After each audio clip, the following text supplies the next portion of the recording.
أعوذ بالله من الشيطان الرجيم. بسم الله الرحمن الرحيم. إن الذين يخشون ربهم بالغيب لهم مغفرة وأجر كبير. وأسروا قولكم واجهروا به إنه عليم بذات الصدور. ألا يعلم من خلق وهو اللطيف الخبير. كنتم خير أمة أخرجت للناس تأمرون بالمعروف وتنهون عن المنكر وتؤمنون بالله. اگر اللہ تعالیٰ کسی کو مال دیتا ہے تو کیا اس سے خوش ہونے کی علامت ہے؟ کیا اللہ تعالیٰ کسی سے راضی ہو جاتا ہے، خوش ہو جاتا ہے تو مال دیتا ہے؟ نہیں، یہ اس کی علامت نہیں ہو سکتی ہے. اللہ اگر کسی کو بہت سارا مال دے رکھا ہے تو اس بات کی علامت نہیں ہو سکتی کہ اللہ اس سے خوش ہے. اور اگر اللہ کسی کو مال سے نہیں نوازا، کسی کو غربت میں رکھا ہے، کسی کو فقر و فاقے میں رکھا ہے، تو یہ اس کی ہرگز مطلب نہیں کہ اللہ اس سے ناراض ہے. ان الحمد لله نحمده ونستعينه ونستغفره ونعوذ بالله من شرور انفسنا ومن سيئات اعمالنا. من يهده الله فلا مضل له ومن يضلل فلا هادي له. وأشهد أن لا إله إلا الله وأشهد أن محمدا عبده ورسوله أرسله بالحق بشيرا ونذيرا. أما بعد فإن خير الحديث كتاب الله وخير الهدي هدي محمد صلى الله عليه وسلم. وشر الأمور محدثاتها وكل محدثة بدعة وكل بدعة ضلالة وكل ضلالة في النار. فاعوذ بالله من الشيطان الرجيم. بسم الله الرحمن الرحيم. إن الله اشترى من المؤمنين أنفسهم وأموالهم بأن لهم الجنة. وعن عبد الله بن مسعود رضي الله تعالى عنه قال قال رسول الله صلى الله عليه وسلم إن الله قسم بينكم أخلاقكم كما قسم بينكم أرزاقكم. إن الله يعطي الدنيا من يحب ومن لا يحب ولا يعطي الإيمان إلا من يحب. روي هذا الحديث في سلسلة الأحاديث الصحيحة. محترم بزرگوں، نوجوان دوستوں، مائیں بہنوں اور میرے چھوٹے بھائیوں، ہر قسم کی حمد و ثنا اسی اللہ رب العالمین کے لیے لائق اور زیبا ہے جو جس کو چاہتا ہے مال عطا کرتا ہے اور جس سے چاہتا ہے مال کو روک لیتا ہے. وہ جس کو چاہتا ہے بادشاہ بناتا ہے، وہ جس کو چاہتا ہے غریب بناتا ہے، وہ جس کو چاہتا ہے امیر بناتا ہے، وہ جس کو چاہتا ہے فقیر بناتا ہے. اگر وہ چاہے تو دے سکتا ہے، اگر نہ چاہے تو وہ نہیں دیتا. اور اگر وہ چاہے تو روک سکتا ہے، اگر وہ دے تو دنیا کی کوئی طاقت روک نہیں سکتی ہے، اور اگر وہ روکے تو دنیا کی کوئی طاقت دے نہیں سکتی ہے۔ لاکھوں درود و سلام ہو جناب محمد رسول اللہ صلی اللہ علیہ وسلم پر کہ آپ کو ہادی بنا کر، مبشر بنا کر ہم تمام کی طرف مبعوث فرمایا۔ سامعین کرام، آج ہم جس ٹاپک پر بات کرنے جا رہے ہیں، ہمارا ٹاپک ہے خدمت اسلام میں امیروں اور غریبوں کا کردار۔ اس عنوان کا انتخاب ہم نے اس لیے کر رکھا ہے کہ لوگ جہاں اسلام کی خدمت کی بات آتی ہے تو وہاں پر یہ سمجھتے ہیں کہ بس مال اگر ہو تو ہی خدمت کی جا سکتی ہے، اگر مال نہیں ہے تو پھر ہم کچھ نہیں کر سکتے۔ ایک آدمی مال والا ہے، اگر وقت ہو تو ہی خدمت کی جا سکتی ہے، اگر ہمارے پاس ٹائم نہیں ہے، وقت نہیں ہے تو ہم اسلام کی کچھ بھی خدمت نہیں کر سکتے ہیں۔ یعنی جس کے پاس مال نہیں ہے وہ مال کے لیے انتظار کر رہا ہے، جب مال ملے گا تو خدمت کریں گے، جب مال ملے گا تو اسلام کا کام کریں گے، جب مال ملے گا تو دین کا کام کریں گے، جب مال ملے گا تو دعوت کا کام کریں گے۔ یعنی وہ مال کے انتظار میں اپنی عمر کو گزارتا رہتا ہے۔ جس کو اللہ تبارک و تعالی نے دولت دے رکھا ہے وہ وقت کے انتظار میں بیٹھا ہوا ہے، بھئی اب اس مہینے ذرا بیزی ہوں، کاروبار بہت زیادہ ہے، نیکسٹ ٹائم ذرا ٹائم مل جائے گا تو پھر میں کام کر لوں گا۔ یعنی وہ وقت کی تلاش میں، اس ہفتہ ٹائم ملے گا تو میں کر لوں گا، آئندہ ہفتہ ٹائم ملے گا تو میں کر لوں گا، آئندہ سال اگر ٹائم ملا تو میں کر لوں گا، ذرا سا ٹائم ملنے دو، بہت کچھ کرنے والا ہوں، اللہ چاہے تو بہت کچھ کرنے والا ہوں۔ یعنی وہ ٹائم کے انتظار میں بیٹھا ہوا ہے، یہ مال کے انتظار میں عمر کھپا دیتا ہے، یہ ٹائم کے انتظار میں عمر کھپا دیتا ہے، دونوں کے دونوں غلط فہمی کے اندر پڑے ہوئے ہیں۔ آج ہم اس ٹاپک کے ذریعے یہ سمجھنے کی کوشش کرتے ہیں کہ اللہ تبارک و تعالی اگر ہم کو مال دے رکھا ہے تو ٹائم کے انتظار نہ کریں، اور اگر مال نہیں دیا ہے تو مال کے انتظار نہ کریں، بلکہ جس طرح ہو سکتا ہے وہ کام کرتے جائیں۔ اسی بات کو آج ہم سمجھنے کی کوشش کریں گے انشاءاللہ۔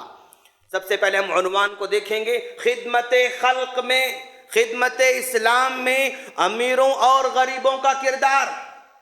خدمت یہ انسان کی فطرت میں لگی ہوئی دوستو۔ ایک عورت ہے وہ خدمت کرتی ہے، اپنے بچوں کی خدمت میں مسلسل لگے ہوئے رہتی ہے، وہ اس کی فطرت میں اللہ نے رکھ دیا ہے۔ ایک عورت اپنے بچوں کی خدمت کرتی ہے، اپنے شوہر کی خدمت کرتی ہے، اور اس کے جتنے متعلقین ہیں وہ ساروں کی خدمت میں لگی ہوئی رہتی ہے۔ انسی آدمی ہے یہ اپنے بچوں کی خدمت میں لگا ہوا رہتا ہے، اپنے ماں باپ کی خدمت میں لگا ہوا رہتا ہے، اور اپنی بیوی کی خدمت لگا ہوا رہتا ہے۔ الغرض یہ انسان کے دل میں، انسان کی فطرت میں اللہ تبارک و تعالیٰ نے خدمت کو لگا رکھا ہے۔ یہ کبھی نہ کبھی ہمیشہ دوسروں کے کام کرتا رہتا ہے، یہ اس کی فطرت میں ہے۔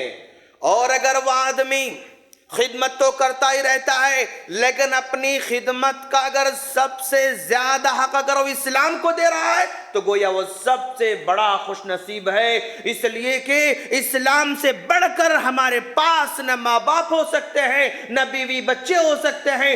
سب سے زیادہ ہمارے پاس اگر اہمیت ہے تو اسلام کی ہے۔ ہاں، یعنی قل ان صلاتی ونسکی ومحیای ومماتی للہ رب العالمین، میری نماز ہے، میری قربانی ہے، میرے روزے ہیں، میری جینا ہے، میرا مرنا ہے، سب کچھ اللہ تبارک و تعالیٰ کے لیے۔ اگر آدمی اسلام کی خاطر سوچ رہا ہے، اسلام کے بارے میں غور کر رہا ہے تو اپنا بہت بڑا حصہ لے کر دنیا سے جانے والا ہے انشاءاللہ۔ اور اللہ تبارک و تعالیٰ انسانوں کو دو ٹائپ کے رکھا ہے دنیا کے اندر، امیروں کو بھی رکھا ہے، غریبوں کو بھی رکھا ہے۔ اگر سب کو امیر بنا دیا ہوتا تب بھی دنیا کا سسٹم نہیں چل سکتا تھا۔ سارے کے سارے کروڑوں پتی ہیں، سارے کے سارے ارب پتی ہیں، تو پھر ارب پتی اگر شرٹ سلانا چاہے تو کون سا ارب پتی اس کا شرٹ سیے گا؟ نہیں سیے گا۔ یہ ارب پتی ہے، اپنے بال کاٹنا چاہتا ہے، دوسرا بھی ارب پتی ہے، ظاہر بات ہے وہ اس کا بال نہیں کاٹے گا۔ یعنی انسان کا کوئی بھی کام اگر وہ سارے کے سارے مالداری ہوتے تو کام اس کا نہیں بن سکتا تھا۔ اس کو کھانا بنانے والے نوکر نہیں مل سکتے تھے، اس کو کپڑے سینے والے ٹیلر نہیں مل سکتے تھے، اس کے چپل سینے والا موچی نہیں مل سکتا تھا، اس کا گھر بنانے والا میستری نہیں مل سکتا تھا، نہیں مل سکتا تھا۔ سب اگر امیر ہوتے تو دنیا کا سسٹم نہیں چل سکتا تھا، سب غریب ہوتے تو بھی دنیا کا سسٹم نہیں چل سکتا۔ میں اگر کسی سے کام لینا چاہتا ہوں تو میں کچھ دوں تو کام کرے گا، میرے پاس دینے کے لیے کچھ بھی نہیں ہے تو پھر وہ کام نہیں کرے گا۔ سارے کے سارے غریب ہوتے تو بھی نہیں چلتا، سارے کے سارے مالدار ہوتے تو بھی نہیں چلتا۔ اللہ تبارک و تعالی نے کائنات کو سسٹم کے حساب سے چلانے کے لیے امیروں کو بھی رکھا ہے، غریبوں کو بھی رکھا ہے۔ اور اگر اللہ تعالیٰ کسی کو مال دیتا ہے تو کیا اس سے خوش ہونے کی علامت ہے؟ کیا اللہ تعالیٰ کسی سے راضی ہو جاتا ہے، خوش ہو جاتا ہے تو مال دیتا ہے؟ نہیں، یہ اس کی علامت نہیں ہو سکتی ہے۔ اللہ اگر کسی کو بہت سارا مال دے رکھا ہے تو اس بات کی علامت نہیں ہو سکتی کہ اللہ اس سے خوش ہے۔ اور اگر اللہ کسی کو مال سے نہیں نوازا، کسی کو غربت میں رکھا ہے، کسی کو فقر و فاقے میں رکھا ہے، تو یہ اس کی ہرگز مطلب نہیں کہ اللہ اس سے ناراض ہے۔ تو گویا امیر بنانا خوشی کی علامت نہیں، غریب بنانا ناراض کی علامت نہیں، یہ دونوں کے دونوں اللہ تبارک و تعالی کی جانب سے آزمائش ہیں۔ اللہ کے رسول نے فرمایا، کیا فرمایا اللہ کے رسول نے؟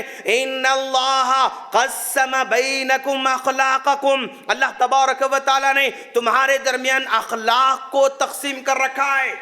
کسی کو اتنے اخلاق دیا، کسی کو اتنے اخلاق دیا، اتنے اخلاق دیا۔ اللہ نے جس کو جتنے اخلاق دے رکھا ہے وہ اتنے ہی اخلاق کا مظاہرہ کر رہا ہے۔ اگر اخلاق کا مظاہرہ نہیں کر رہا ہے تو اس کا مطلب وہ اللہ تعالیٰ کی جانب سے اخلاق سے محروم ہے۔ اگر کوئی اخلاق کا زیادہ مظاہرہ کر رہا ہے تو گویا اللہ تعالیٰ کی جانب سے اس کے پاس اخلاق کا بہت بڑا تحفہ عطا کیا گیا ہے۔ ان اللہ قسم بینکم اخلاقکم، اللہ نے تمہارے درمیان اخلاق کو تقسیم کر رکھا ہے۔ کما قسم بینکم ارزاقکم، جیسا کہ اس نے روزی کو تقسیم کر رکھا ہے، اللہ نے تقسیم کر رکھا ہے روزی کو۔ ان اللہ یعطی الدنیا من یحب ومن لا یحب، اللہ تعالیٰ مال ہے، یہ دولت ہے، یہ ساز و سامان ہے، وہ اس کو بھی دیتا ہے جس کو چاہتا ہے، اس کو بھی دیتا ہے جس کو نہیں چاہتا ہے۔ یہ اس کو بھی دیتا ہے جس سے بہت محبت کرتا ہے، اور اس کو بھی دیتا ہے جس کو بالکل نہیں چاہتا ہے۔ فرعون کو مال کس نے دیا تھا؟ اللہ نے دیا تھا۔ کیا اللہ پسند کرتا ہے فرعون کو؟ قارون کو مال کس نے دیا تھا؟ اللہ نے دیا تھا۔ کیا قارون کو اللہ پسند کرتا ہے؟ حامان کو اس نے دیا، شداد کو اس نے دیا، ابو لہب کو دیا، عتبہ کو دیا، شیبہ کو دیا، سب کو مال اللہ دے رکھا ہے۔ تو جس کو چاہتا ہے اس کو بھی دیتا ہے، جس کو نہیں چاہتا اس کو بھی دیتا ہے۔ وَلَا يُعْطِيَ الْإِيمَانَ إِلَّا مَن يُحِبُّ، البتہ ایمان کی جو دولت ہوتی ہے نا وہ انہی کو دیتا ہے جن سے وہ محبت کرتا ہے، وہ انہی کو دیتا ہے جن کو چاہتا رہتا ہے۔ تو گویا مال کا دینا نہ دینا یہ اس کی خوشی اور ناراض کی علامت نہیں ہو سکتی ہے۔ اور اس کے بعد ہر امت کو اللہ تبارک و تعالی الگ الگ طریقے سے آزماتا رہا۔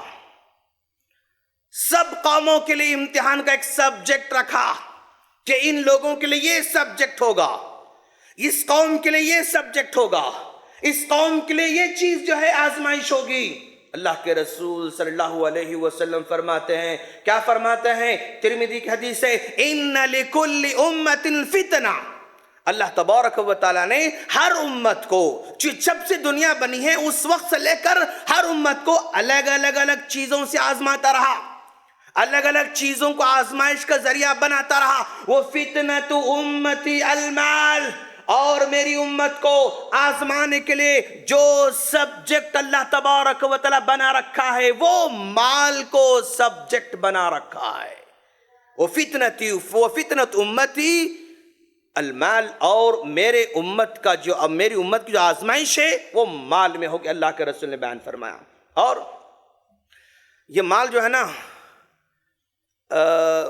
مومن کے لیے بسا اوقات یہ مال کا ہونا مومن کے لیے ایمان کی حفاظت کا ذریعہ بنتا ہے.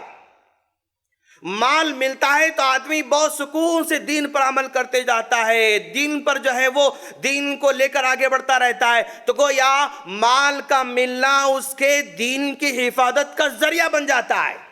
مال اگر ہو تو دین کو اچھے طریقے سے لے کر آگے بڑھتا رہتا ہے. تو گویا وہ مال اس کے لیے دین کو آگے لے کر بڑھنے کا ذریعہ بن رہا ہے, تو مال اس کے لیے خیر کی علامت ہو سکتی ہے. اور بس اوقات انسان کے لیے مال نہ ہونا بہتر ہوتا ہے. مال اگر آ جائے تو بگڑ جاتا ہے, مال اگر آ جائے تو نافرمان بن جاتا ہے, مال اگر آ جائے تو اللہ کا باغی بن جاتا ہے. تو اس آدمی کے لیے مال کا نہ ہونا رحمت ہے, مال کا نہ ہونا اس کے لیے باعث فخر ہے. تو گویا ایک مومن کے لیے مال کا ہونا زیادہ بہتر ہوتا ہے, اور ایک مومن کے لیے مال کا نہ ہونا زیادہ بہتر ہوتا ہے. مال آئے تو بگڑ جاتا ہے, وہاں مال نہ ہو تو بگڑ جاتا ہے, مال ہو تو سکون سے عمل کرتے جاتا ہے. تو اس طرح کے لوگوں کے جو ہے فطرت ہیں, اور اللہ کے رسول صلی اللہ علیہ وسلم نے دونوں کو بیلنس لے کر آگے بڑھے کہ مال جہاں ہونا چاہیے مال ہونا چاہیے, اور مال کی تعریف بھی کر رکھی ہے. جہاں نہیں ہونا ہے وہاں پر اسے دور بھی بھاگنے کی کوشش کی ہے. اللہ کے رسول کی دعاؤں سے ہم کو پتہ چلتا ہے.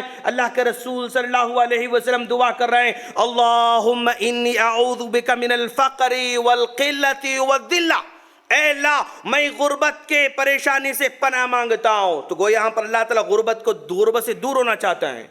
اللہم انی اعوذ بک من الفقر, اے اللہ میں غربت سے فقر و فاقے سے پناہ مانگتا ہوں. والقلتی, یہ کم ہو رہا یہ کم ہو رہا یہ کم ہو رہا, جب دیکھو کچھ نہ کچھ کمی ہوتی رہتی ہے لائف کے اندر, اس کمی سے میں پناہ مانگتا ہوں. والذلہ, جب آدمی کے پاس مال نہیں ہے دولت نہیں ہے کمی ہے کمی ہے کمی ہے, تو پھر وہ ذلت کا سامنا کرنا شروع کر دیتا ہے. تو اس ذلت سے اللہ میں پناہ مانگتا ہوں. اور ایک موقع پر اللہ کے رسول دعا فرمائی, اللہم انی اعوذ بک من الجوع, اے اللہ میں بھوک سے پناہ مانگتا ہوں. یہ بھوک کب آئے گی؟ انسان کے پاس مال نہ ہو تو بھوک آئے گی. تو گویا اللہ کے رسول نے بھوک سے بھی پناہ مانگ رکھی ہے. اور ہم دیکھتے ہیں اپنی ماضی کی تاریخ میں اللہ تبارک و تعالیٰ نے جو ہے سلیمان علیہ السلام کو بہت سارا مال دے رکھا تھا, بادشاہ بنا رکھا تھا. داؤد علیہ السلام کو اللہ نے بادشاہ بنا رکھا تھا. یوسف علیہ السلام کو بے انتہا مال نصیب فرمایا تھا. یوسف علیہ السلام کو اللہ نے دے رکھا تھا. سلیمان علیہ السلام کو اللہ نے دے رکھا تھا. اور اسی طرح حضرت داؤد علیہ السلام کو اللہ نے دے رکھا تھا. اور یہ سارے کے سارے لوگوں نے اپنے دیے ہوئے مال کو غلط استعمال نہیں کیا, صحیح طور پر استعمال کرتے رہے. اللہ تبارک و تعالیٰ نے جہاں انبیاء کرام کو بہت سارا مال نوازتا رہا, وہیں پر اللہ نے صحابہ کرام کو مال سے نوازتا رہا. حضرت ابوبکر صدیق رضی اللہ تعالیٰ عنہ کو بے حساب مال سے اللہ نواز رکھا تھا, اور اسی مال سے اللہ کے رسول کے ساتھ دین کی خدمت کرتے رہے. حضرت عثمان غنی رضی اللہ تعالیٰ عنہ کے مال کو کون نہیں جانتا ہے. کتنے بکریاں آپ کے پاس ہیں, کتنے گھوڑے آپ کے پاس ہیں, کتنے اونٹ آپ کے پاس ہیں, کتنے کھیت آپ کے پاس ہے, کتنا غلہ آپ کے پاس ہے, کتنا سونا آپ کے پاس ہے, کتنا چاندی آپ کے پاس ہے. یہ گھوڑے عثمان غنی کو بگاڑ نہیں پائے, یہ اونٹ عثمان غنی کو بگاڑ نہیں پائے, یہ سونا چاندی عثمان غنی کو بگاڑ نہیں پایا, یہ بکریاں عثمان غنی کو بگاڑ نہیں پایا. یہ سارا کا سارا مال, جبکہ صحابہ کرام میں سب سے زیادہ ٹاپ میں اگر کوئی تھے عثمان غنی رضی اللہ تعالیٰ عنہ تھے. ہر موقع پر اللہ کی راہ میں لٹاتے رہے. وہ وقت کا انتظار نہیں کیا, ٹائم کا انتظار نہیں کیا, جیسے ہی وہ ٹائم آتا اس ٹائم پہ صحیح استعمال کر لیا کرتے تھے. کنویں کی ضرورت پڑی تو عثمان غنی نے سوچا نہیں, دیکھیں گے سوچیں گے مشورہ کریں گے اس سے اچھا اور کیا ہو سکتا وہ دیکھا جائے گا. نہیں, عثمان غنی نے سوچا نہیں, ٹائم پر کنویں کی ضرورت پڑی خرچ کر دیا, ٹائم پر جنگ میں خرچ کرنا پڑا خرچ کر دیا, ٹائم پر مدینے کے لوگوں کو غلے کی ضرورت پڑی خرچ کر دیا. یعنی وقت کا انتظار نہیں کرتے تھے۔ مالدار بھائیوں سے گزارش ہے کہ ٹائم کا انتظار نہ کریں، وقت ملے گا تو دیکھا جائے گا، وقت ملے گا تو میں اللہ کا کام کروں گا، دین کام کروں گا، نہیں۔ ذرا صحابہ کرام کو دیکھو آپ، عثمان غنی رضی اللہ تعالیٰ عنہ کو دیکھو آپ، عبد الرحمن بن عوف رضی اللہ تعالیٰ عنہ کو ذرا دیکھو آپ، کہ وہ ایک ٹائم تھا مکہ سے مدینہ آئے نا، کچھ نہیں تھا ان کے پاس سوائے ان کے جسم پر کپڑے جو تھے، بس وہی کپڑے ان کے پاس تھے۔ مکہ میں سب کو چھوڑ کر مدینہ آئے، مدینہ آنے کے بعد آفر کیا صحابی نے کہ میرے پاس اتنا مال ہے، اتنے کھیت ہیں، اتنے باغات ہیں، آدھا میں تم کو دے دوں گا، 2 بیویاں میرے پاس ہیں، ایک کو طلاق دوں گا، تم نکاح کر لینا۔ عبد الرحمن بن عوف رضی اللہ تعالیٰ نے کہا نہیں، مجھے کچھ نہیں چاہیے، بس بازار کا راستہ بتا دینا، بازار کا راستہ بتا دینا۔ اتنا کہنا تھا، بازار سے جو ہے تجارت شروع کر دیا۔ اللہ نے اتنا نوازا کہ اللہ کے رسول کی زندگی میں آپ نے اپنے آدھے مال کو اللہ کی راہ میں خرچ کر دیا، 100 گھوڑوں کو اللہ کے راہ میں لگا دیا، سونے کو لگا دیا، چاندی کو لگا دیا، غلاموں کو آزاد کیا، بیواؤں کی آپ نے جو ہے پرورش کی، ہر ایک کو کھلاتے رہے، کھاتے رہے، کھلاتے رہے، سب کچھ کر دیا۔ عثمان غنی رضی اللہ تعالیٰ عنہ کو دیکھو اب جو ہے، اور عبد الرحمن بن عوف رضی اللہ تعالیٰ عنہ کو دیکھو آپ کہ یہ سب کچھ جو ہے لٹا دیا۔ اور عثمان غنی سے اتنا بڑا کام لیا اللہ نے اسلام کا، عبد الرحمن بن عوف رضی اللہ تعالیٰ سے اتنا بڑا کام لیا اسلام کا، وہیں پر دوسری جانب ہم دیکھتے ہیں غریب صحابہ کرام بھی موجود ہیں۔ اور ایسے صحابی جن کو دوپہر کا کھانا نصیب نہیں، شام کا کھانا نصیب نہیں، 1 دن 2 دن 3 دن گزر جاتے ہیں، کھانا ان کے پاس نہیں، مسجد میں بیٹھے ہوئے ہیں، اللہ کے رسول کی حدیثیں سن رہے ہیں، بھوک میں بے ہوش ہو جاتے ہیں، لوگ سمجھتے ہیں شاید ان کو مرگی کی بیماری ہوگی۔ کون بھول سکتا عمر رضی اللہ تعالیٰ عنہ کو، غربت کے مارے کھانا نہیں، پانی نہیں، پھر بھی اللہ کے رسول کے ساتھ بیٹھ کر حدیثیں سن رہے ہیں۔ ادھر عثمان غنی سے اللہ تبارک و تعالیٰ نے اتنا بڑا کام لیا، ادھر غریب ابو ہریرہ رضی اللہ اتنا بڑا کام لیا کہ حدیثوں میں سب سے زیادہ بیان کرنے والے کون ہیں؟ ابو ہریرہ رضی اللہ تعالیٰ عنہ ہیں۔ اتنا بڑا علم کا کام اللہ نے لیا، غریب سے لیا۔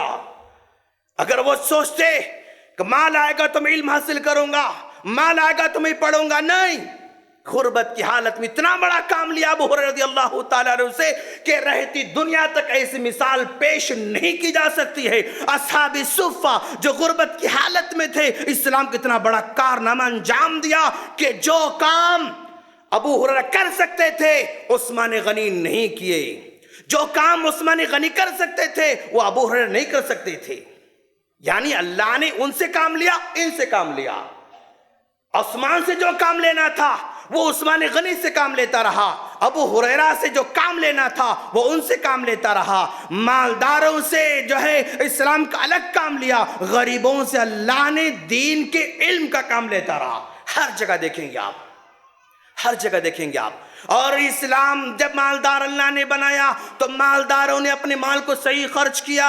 ابن جوزی کو اللہ نے بہت بڑا مال عطا کیا تھا، یہ سارے کے سارے مال کو دین میں خرچ کر دیا۔ امام بخاری کے باپ کو بہت سارا مال اللہ نے عطا کر رکھا تھا، وہ سارا کا سارا مال دین پر لگا دیا۔ غور کریں آپ، امام بخاری نے ساری زندگی خدمت کی، باپ کا مال ان کے پاس موجود تھا۔ ابن جوزی نے اتنا بڑا کام کیا، بہت بڑے مالدار تھے۔ ابو حنیفہ رحمہ اللہ کو اللہ نے مال دے رکھا تھا، یعنی بہت بڑے اللہ نے مال بھی انہیں عطا کر رکھا تھا۔ ہندوستان کو اگر ہم دیکھتے ہیں، نواب صدیق حسن خان رحمہ اللہ کو دیکھو آپ کہ اللہ تبارک و تعالیٰ غربت میں ان کو پالا، غربت نے بڑا کیا، لیکن جب جو علم کو لے کر بڑے ہوتے رہے، ان کے علم متاثر ہو کر ایک ملکہ، ایک نواب کی جو ہے بچی سے ان کا نکاح ہو جاتا ہے، نواب کی بچی سے، نواب کی خاتون سے جو ہے ان کا نکاح ہو جاتا ہے، اور اتنی بڑی خاتون سے نکاح ہوا، خاتون نے خوب نوازا اپنے شوہر کو، خوب دیتا رہا، اور اس مال کو لے کر انہوں نے ہندوستان میں پورے کے پورے ہندوستان میں حدیث کو پھیلانے کا کام کیا۔ یہ مال اللہ نے ان کو عطا کیا، نواب صدیق حسن خان رحمہ اللہ کو مال سے حدیث خدمت کی، کتنی حدیث خدمت کی کہ بھئی یہ حدیث ایک نسخہ ہے، لوگوں تک نہیں پہنچ سکتا. اچھا ٹھیک ہے اس کے 100 نسخے بناؤ, لکھو, سب کو بٹھا کر لکھایا, پھیلا دیا. یہ بخاری ہے, یہ مسلم ہے, یہ ترمذی ہے, ابو داؤد ہے, نسائی ہے, ابن ماجہ ہے, یہ ایک نسخہ ہے, ایسا ہے, ٹھیک ہے چلو اس کو لکھو, اس کو پرنٹ کراؤ, اس کو چھاپو, پھیلا دو. لوگوں کے اندر حدیث کا تعارف نہیں ہے. اچھا ایسا ہے, یہ بخاری ہے, جو اس کو یاد کرے گا 1000 روپے انعام. اعلان کر رہے ہیں. نواب صدیق حسن خان رحمہ اللہ اپنی بیوی کے عطا کیے ہوئے مال کو لے کر اسلام کی خدمت کر رہے ہیں. جو بخاری کو یاد کرے گا 1000 روپے انعام, بلوغ المرام کو یاد کرے گا 100 روپے انعام. دیکھا آپ نے کہ یہ مال کو خرچ کر رہے ہیں. اللہ نے ان کو مال عطا کیا, اور جن کو مال عطا نہیں کیا وہ بھی خاموش نہیں بیٹھ رہے ہیں. ذرا دیکھو آپ میاں نذیر حسین, میاں نذیر حسین کو ذرا دیکھو آپ. میاں نذیر حسین کو اللہ تبارک و تعالی نے 97 ایئرز زندگی عطا کی. اس 97 ایئرز کی زندگی میں 62 ایئرز حدیثوں کو پڑھانے میں زندگی گزار دیا. یہ محدث ہے ہندوستان کا, 62 ایئرز حدیث کو پڑھاتے ہوئے زندگی گزارتا ہے. اور یہ محدث کیا ہے؟ غریب ہے. یہ محدث کیا ہے؟ ریلوے اسٹیشن میں کولی کا کام کر کے زندگی بسر کرتا ہے محدث. اس حالت میں ہمارے لوگوں نے کام کیا. لوگوں کا سامان اپنے کندھے پر اٹھاتا ہے محدث, اور چھوٹے موٹے پیسے لیتا ہے, اور شام میں لوگوں کو حدیث پڑھاتا ہے. ایک محدث اس محدث سے ملاقات کرنے آتا ہے. عبداللہ غزنوی رحمت اللہ علیہ آئے ملاقات کرنے. کس سے؟ میاں نذیر حسین سے ملاقات کرنے آتے ہیں. دہلی کے اسٹیشن پر اتر جاتے ہیں, ساتھ میں ساز و سامان ہے, اٹھا نہیں پا رہے ہیں. چنانچہ ادھر ادھر دیکھا, کولی کو تلاش کیا, کولی نظر آتا ہے. ایک کولی ادھر آؤ, میرا سامان تو اٹھا لینا. سامان اٹھا لیا. چلتے گئے چلتے گئے چلتے گئے, منزل پر پہنچے عبداللہ غزنوی رحمت اللہ علیہ. تو سامان رکھا, پیسے اس کے حوالے کر دیے. کہا کہ بھائی میں یہاں پر میاں نذیر حسین سے ملاقات کرنے آؤں, کیا ملاقات ہو سکتی ہے؟ ایک محدث دوسرے محدث سے ملاقات کرنے آ رہا ہے. وہ ان سے پوچھتا ہے میں یہاں پر میاں نذیر سے ملاقات کرنے آیا ہوں, کیا ملاقات کر سکتا ہوں؟ تو یہ کولی جو تھا نا, وہ میاں نذیر حسین محدث دہلوی تھے. کہا میں ہی میاں نذیر حسین ہوں. ایک محدث کا سامان ایک محدث اٹھا رہا ہے, کولی کی شکل میں نظر آتا ہے. خدمت کی دوست, یہ قربانیاں تھے ان کے. انہیں قربانیوں کی وجہ سے آج ہمارے ہاتھوں میں حدیث نظر آ رہی ہے, آج ہمارے ہاتھوں میں کتابیں نظر آ رہی ہیں. ہمیں آگے بڑھنا ہوگا. اتنا ہی نہیں, ذرا دیکھو آپ کہ بھائی اور ہمارے سامنے کون کون ہیں. پیشوا محمد جوناگڑی نام سنتے ہوں گے ہم. جوناگڑی کا ترجمہ, جوناگڑی کتاب, خطبات محمدی, خطبات جو ہے صلاۃ محمدی, صوم محمدی اور زکات محمدی, 128 کتابیں. تاجر تھے. 22 سال کی عمر میں جو ہے, اس سے پہلے 20 سال کی عمر میں جو ہے والد صاحب نے نکاح کرا دیا. ایک 20 سال کا نوجوان نکاح کر لیتا ہے. پہلا لڑکا ہوتا ہے, لیکن لڑکا انتقال کر جاتا ہے. لڑکا انتقال کر جاتا ہے, اور پھر دوبارہ جو ہے اللہ نے پھر ان کو اولاد نصیب فرمائی. اور ایک اولاد جب ہونے والی تھی, ولادت کی حالت میں بیوی کے انتقال ہو جاتا ہے. بیوی کے انتقال. محمد جوناگڑی جن کا ترجمہ ہم پڑھتے ہیں, کتابیں ہم پڑھتے ہیں نا, بڑی آسانی سے پڑھ لیتے ہیں کہ 22 سال کی عمر ہے, بیوی انتقال کر جاتی ہے, صدمے میں ٹوٹ جاتے ہیں. ہم اور آپ ہوتے تو صدمے سے ٹوٹ جاتے ہیں نا, تو غلط کام پہ چلے جاتے ہیں, غلط راہ پہ نکل جاتے ہیں, غلط کام شروع کر دیتے ہیں, غم کو مٹانے کے لیے گناہوں کا سہارا لیتے ہیں. لیکن یہ جوناگڑی 22 سال کی عمر میں دیکھا کہ بچہ چلا گیا, دوسرے مرحلے میں بیوی چلے گی, ٹوٹ جاتا ہے. کہتا ہے کہ نہیں, اب میں دین کی خدمت کرنے چلوں گا. 22 سال کی عمر میں شادی ہونے کے بعد علم حاصل کرنے نکل پڑتے ہیں. 22 سال کی عمر کے بعد نکل پڑتے ہیں, اور پھر علم حاصل کرتے کرتے کرتے کرتے 128 کتابوں کے مصنف ہمارے سامنے نظر آتے ہیں. غربت نے روکا نہیں, غربت نے جو ہے بیچ میں رکاوٹ نہیں پیدا کی. یہ ہمارے اسلاف ہیں. مالدار تھے تب بھی جو ہے اللہ کا حق ادا کرتے تھے, غریب تھے تب بھی اللہ کا حق ادا کرتے رہے. ہم مالدار ہیں تو چلے خدمت کریں. کوئی مسجد کے بارے میں سوچیں, کوئی مدرسے کے بارے میں سوچیں. ہاں, آپ مالداروں سے مطالبہ نہیں ہوتا کہ آپ ہزاروں میں دیں, لاکھوں میں دیں, نہیں. جتنا آپ کے پاس ہوتا اتنا ہی کریں. آپ کم سے کم کریں, سب کریں. ایک دو سے نہیں چل سکتا ہے. اسلام کی خدمت ایک دو سے نہیں، سب کریں گے، لیکن چھوٹے چھوٹے پیمانے پر کریں گے. اگر چھوٹے چھوٹے پیمانے پر کریں گے تو بہت بڑا کام ہو سکتا ہے. مسجدوں کے بارے میں سوچیں، مدرسوں کے بارے میں سوچیں، بیواؤں کے بارے میں سوچیں، غور کریں کہ بھئی دیکھو میاں نذیر حسین نے حدیث کو پھیلانے کے لیے، بخاری یاد کرنے کے لیے 1000 روپے لگا دیے.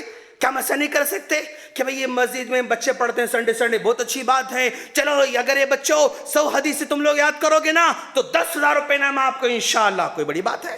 کوئی بڑی بات نہیں، کوئی بڑی بات نہیں. صرف سوچنے کی ضرورت ہے، اپنے ذہن کو بنانے کی ضرورت ہے.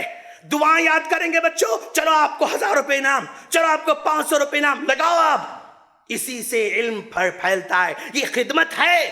آپ ٹائم ملے گا، ٹائم ملے گا، ٹائم ملے گا، قبر میں جائیں گے تب بھی ٹائم نہیں ملے گا، وہاں بھی ٹائم نہیں ملے گا. کیوں؟ عذاب شروع ہو سکتا ہے. یہاں بھی ٹائم نہیں، وہاں بھی ٹائم نہیں، پھر ٹائم کہاں ملے گا؟ بے غور کریں، سوچیں.